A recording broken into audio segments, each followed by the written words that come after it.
good morning from the Motor City. The Chevrolet Detroit Grand Prix. It's time for practice number 2 on your Saturday morning on a perfect day in Detroit, Michigan. Thanks for joining us with NBC Sports on Peacock.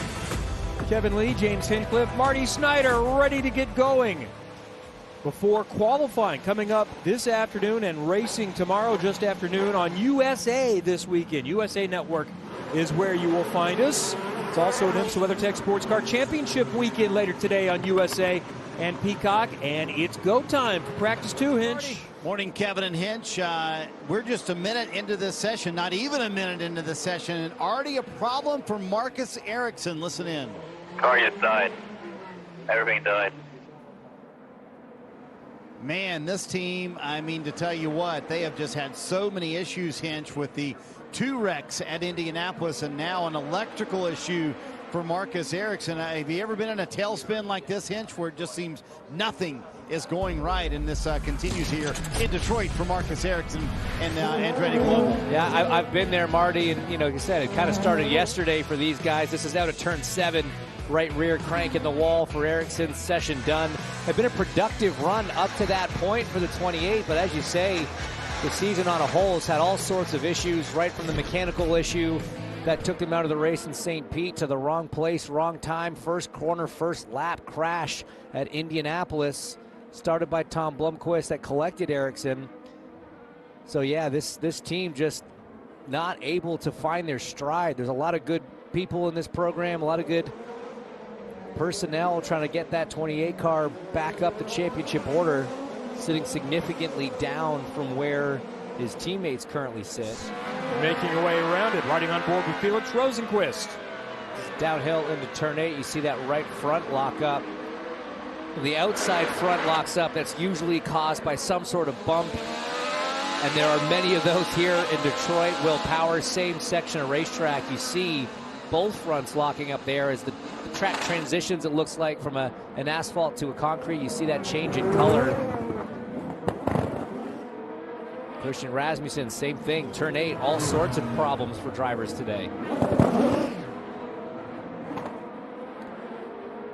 And then Tristan Vautier in practice 2 for him in the last 7 years in an IndyCar. So always a challenge. And then we go back to yesterday in turn 8.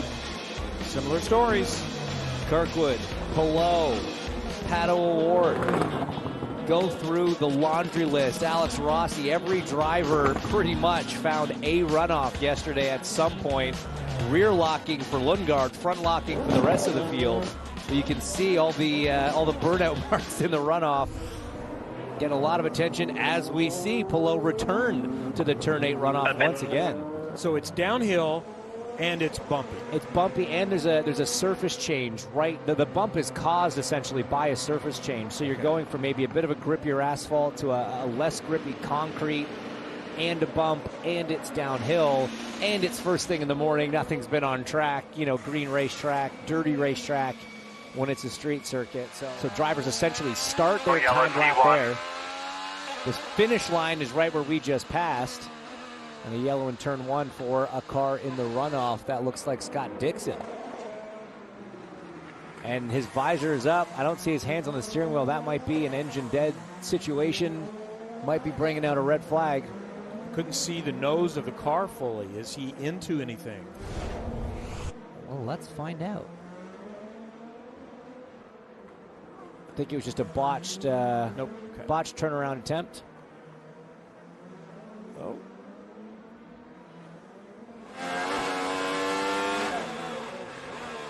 So a bit of rear locking. You hear the engine noise go all the way down, very quiet.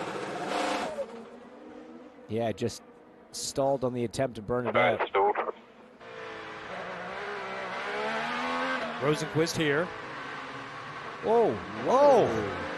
Big save. That's that new concrete in turn 9 there, a lot smoother, but you can see where the black lines are from the tires of all the cars that have run all the different classes, and he was just outside of that. Let's check in again with Marty. Any news on Marcus Eriksson? Still has not registered a lap today, and a moment ago they thought they had the issue fixed. They were able to get the car fired up for Marcus Eriksson.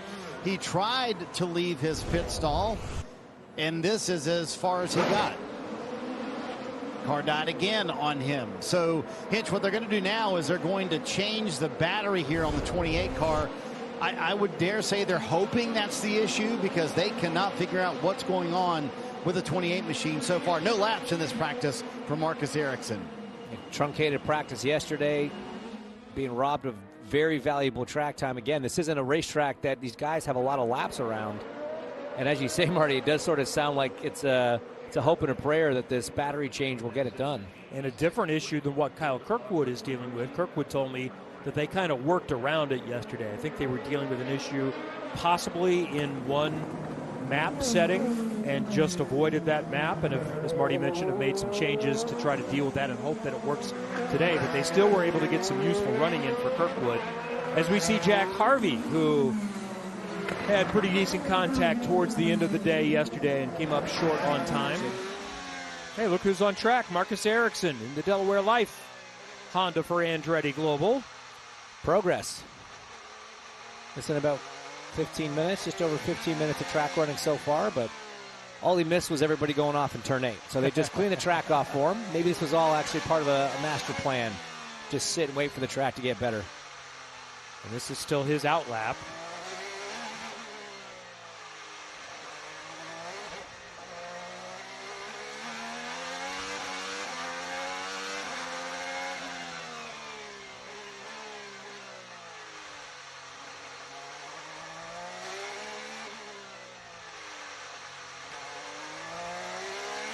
Just tiptoeing around there, trying to get some heat into those Firestones. Again, this same street course compounds that we've seen so far this year. The primaries, these black sidewall, a little bit harder than what they've run the last few seasons, all in anticipation of the hybrid coming later this year.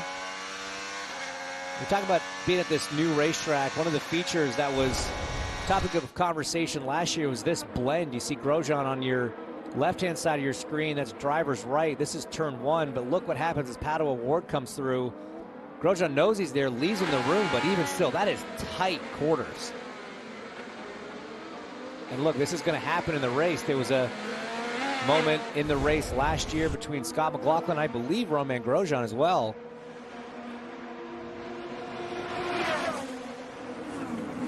This is Grosjean and Kirkwood, former Andretti teammates.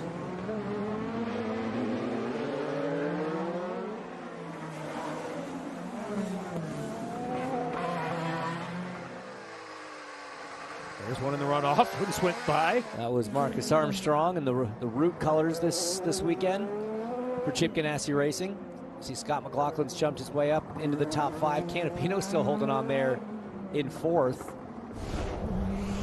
Let's take a look at what happened here to Marcus.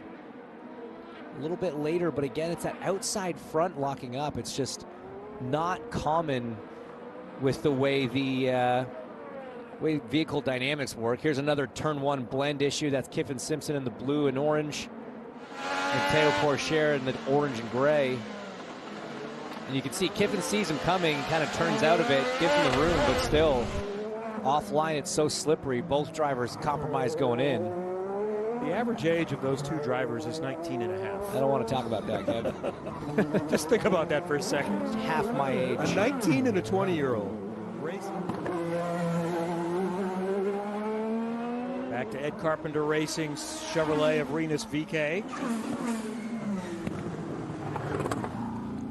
And back into the runoff for Renus VK down in turn 8. And again, it's just all these drivers locking up the outside front. Something so unique about that corner, and I think he stalled it, Kev. Yeah. Go. Is there a safety truck in turn 8 to fire him up and keep the session green the same way we did with Scott Dixon?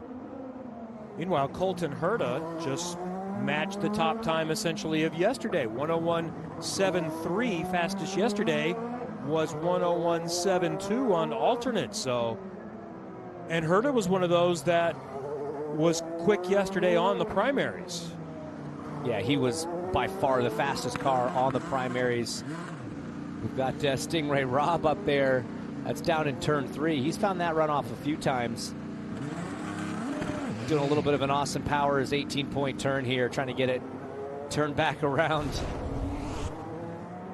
So just a replay. You see how much the front end's just bouncing, just oscillating. It unsettles, unweights the front axle.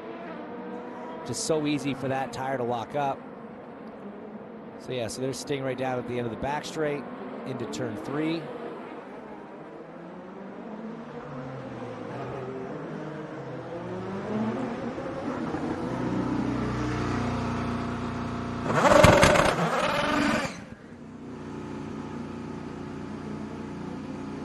Do they have rear view cameras for when backing up? They sure don't. No? And the Does it beep out when you get close to something? No, it sure doesn't. Oh.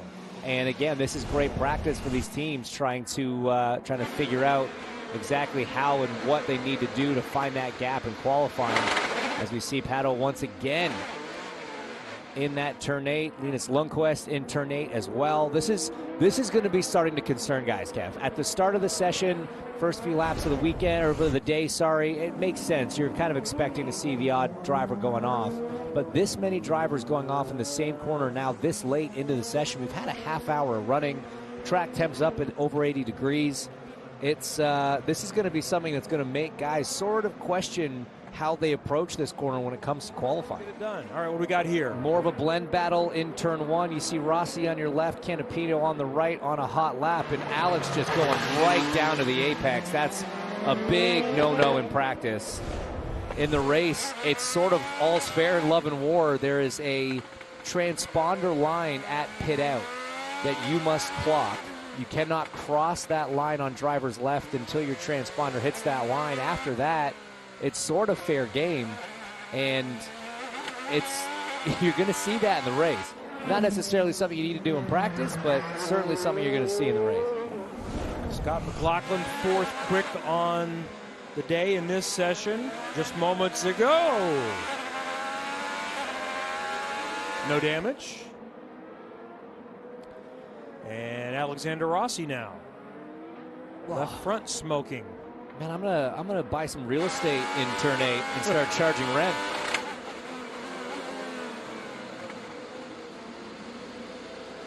It's like all the drivers got together in the drivers meeting and decided to buy a timeshare. This is the Rossi move, guys. He did this twice yesterday in the same corner, backing right up into traffic like that. I'm a little surprised that race control didn't have a chat with Alex about that. That seems a little riskier than flipping the car around and just having eyes on where the traffic is and being able to leave the racing surface clear before you re-enter the racetrack. Racing, Felix Rosenqvist behind the wheel of the 60. Marty, what's happening with the Swedish star? Yeah, kind of uncharted territory for the 60 team so far this year. 26th fastest for Felix Rosenqvist, and his fastest lap came 2 laps ago, and that was good enough for next to last. Checked in with the team and said, what's going on? They said, nothing with the car. We just can't get a clean lap. But Hinch, at what point do you go, okay, it's not us, it's traffic? Or do you say, we got to get this car better? Because when Felix Rosenqvist is this far down the charts, and of course just jumped up to 16th just now, that's really not where we've seen this team all year long. No, Saturday's been the strength of the 60 all season long. They've had all starts so far inside the top 10, 3 of those inside the top 5, including the pole position back at Long Beach. So Saturday's kind of the bread and butter for Felix. And that's something these teams need to get a handle on. I mean, it's so frustrating as we see Herta forcing the issue with Santino Ferrucci. Santino was weaving back and forth on the straightaway, which is bizarre because he was pitting. So why he would fight Colton in that sense is very bizarre. Oh, and a little argy-bargy there with Kyle Kirkwood. So this is down in turn 3. Kirkwood pulls over to the side, lets his teammate go, and maybe Ferrucci feels like he should have let him go as well. Christian Lundgaard, Kiffin Simpson down, and I believe that's turn 3. Kiffin getting the move done on the inside, just having a little bit of contact with the left rear. Especially for you, right? See home across there. Exactly right. Yeah. I can smell the syrup in the air. Graham Rahal in the iPacket Honda. Wanting to get in the fun. Everybody's visiting. I will too.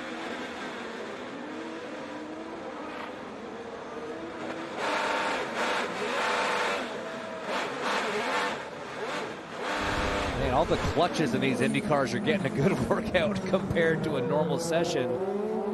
Just having all these burnout flip spins. There's Rahal going around Tristan Vautier and maybe expressing a bit of displeasure. Hey, look who's fourth. Théo Pourchaire. The 20-year-old Frenchman who's in the number 6 Arrow McLaren now for the rest of the season. It's kind of been week by week, plug and play for Tony Kanaan, the sporting director, Gavin Ward, Zach Brown at McLaren after Dave Malukas was injured. And now Pourchaire is set, quick in this session and exploring the limits. Just backing it in, Formula A go-kart style. And then, on the power, every inch available for Théo Pourchaire. You know, we saw Santino Ferrucci heading out on stickers. Probably a bunch of drivers starting to do that as well. Colton Herta's actually improved his time. He's now got 2/10 clear of Kyle Kirkwood. As we see Pato, another car stalled down in the runoff of turn 8. We should be quicker than qualifying last year. The pole last year was 101.85. And we're already seeing better than on primaries, although this primary was essentially pretty close to last year's alternate.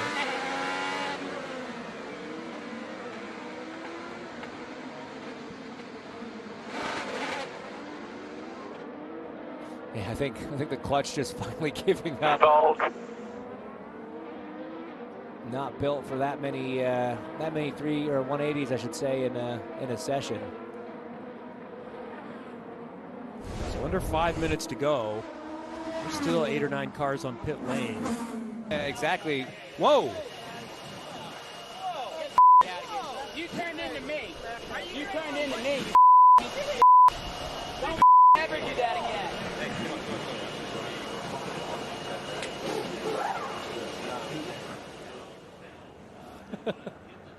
Kyle Kirkwood laughing out. Very, very different moods of those two drivers.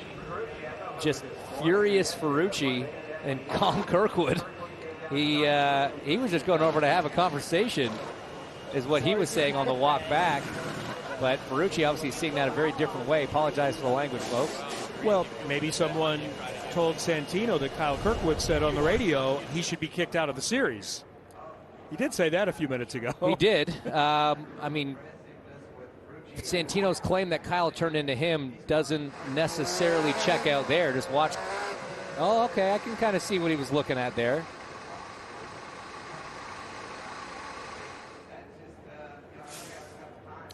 That's, I mean, instantly getting physical there. Pretty unnecessary in practice. There was no damage to those cars. You can't see Kyle's face, how he approached the situation. We saw him walking away and seemed to be pretty jovial. Yeah, they definitely have different vibe about them right now.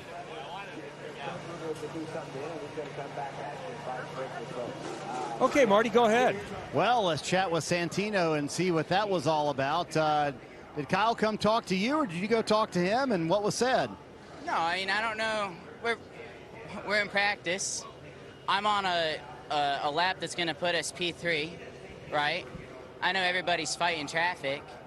I'm coming down the hill, and who just turns into somebody and slides the car into you? I mean, it's such a dickish move, man. You know, I grew up karting with him, known him a long time. I've always been better with him than racecraft, so, you know, never seen him do something like that dumb, but you saw him turn into Newgarden yesterday. It's a shame. So it's a tight track. We're way quicker than this, and it would have been nice to at least get one clean lap in. So, you know, it's fine. It's what it is. You said you turned into me. He felt like you turned into him right there, what we just showed when he slowed way down. Well, if you go back and watch and you see him step on it and turn left, I mean, I don't know what more evidence you need from that, man. He's got the onboard camera, not us. So, and then his little boyfriend teammate over there did the same thing. So, yeah, leave it to them, man. We're out here doing our own thing. You know, it's Detroit. I'm having a blast. I mean, crew's all fired up. We know we got a hot rod, so. All right, Santino obviously talking about Colton Herta with his teammate reference. We'll go get a word from Kyle Kirkwood for the other side of the story here in just a second, Kev. Here's why you need Peacock.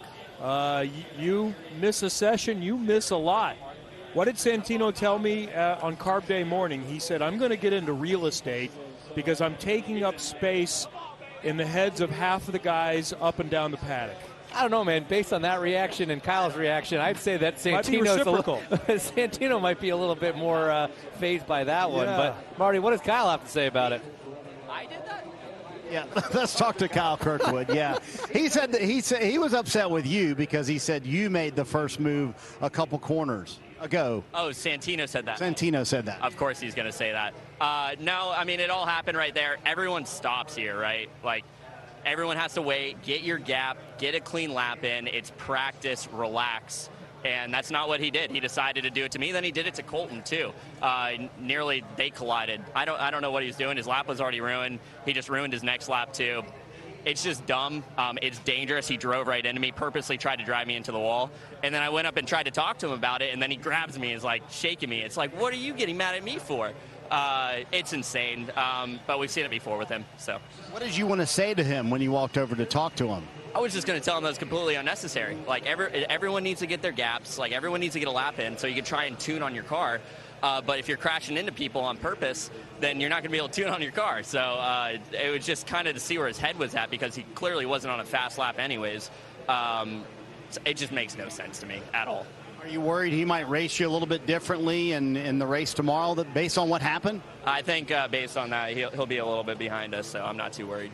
Well, let's chat with Colton Herta. So Santino said he's mad at Kyle Kirkwood. He's mad at you for how you raced him. What's your take on that? What did I do? I don't even know what I did. I don't know. That guy's a head case. But I'm happy with our program. I'm not really sure what I did to make him mad. He passed me before the alternate line. Like, we were all waiting for our gaps, and he passed me. And so I passed him back and ruined his lap. But, yeah, I mean, I don't know what happened. Whoa, here's a little video replay. You might be able to see. Oh, yeah. I mean, he's just like, he passed me the lap before, so I tried to pass him back. But, you know, he can do his thing. We'll do ours. He's driving a Penske car to P20th again for, like, the 5th consecutive weekend. So I'm happy with what we're doing here. The Gamebridge car is fast, and we don't have time for him and his shenanigans at the back. Is there a concern that something like that carries over into a race condition? He's always a you-know-what in the race, so it doesn't affect me. Most of the time I don't race him, so it's not really my problem. All right, let's talk about your car. You know, you and I were talking before the session. You said we just couldn't get a clean lap. Did you finally get one in that session, Colton? Yes, thankfully. I got one, and it ended up being perfect, and the tires were in the right temperature window. I mean, you have to take the practice results with a grain of salt because there are guys that are really fast that just get screwed and don't get laps. But luckily, we were one of the lucky ones that got to have a lap. And I'm happy with how our Gamebridge Honda is right now. We have fast in practice 1, fast practice 2. Hopefully we can carry that over to qualifying. All right, P1 here in this practice for Colton Herta, and he finally, Kevin, got that clean lap he's been looking for all weekend long. And that is checkered flag on the session. All cars have headed into pit lane. So as we finish your Saturday morning breakfast practice, we are thinking about a Detroit legend. Joe Louis seems appropriate, the statue of the fist here in downtown Detroit, and we nearly saw them here. Nearly saw a few fists flying here in practice, too. And it doesn't even count yet. Wait till there's something on the line. We got qualifying coming up this afternoon. Yeah. And obviously all the points and prize money getting paid tomorrow. But you see the mood in the 27 stand is decidedly lighter than what we just saw in the 14 stand. Well, they are 1-2 in this practice session with Colton Herta and Kyle Kirkwood. Marcus Eriksson had mechanical issues and was a little bit late to get out and get going. We take note of anything here. You see a nice mix between Honda and Chevy. Augustine Canapino continues to impress. Got a lot of Penske's and Ganassis there. Eriksson, late, did get out there and is getting closer, 13th. Solid from Graham Rahal up there at 11th as well. Felix Rosenquist in an uncharacteristic 19th place. Single lap pace has been the strength of the number 60 car so far.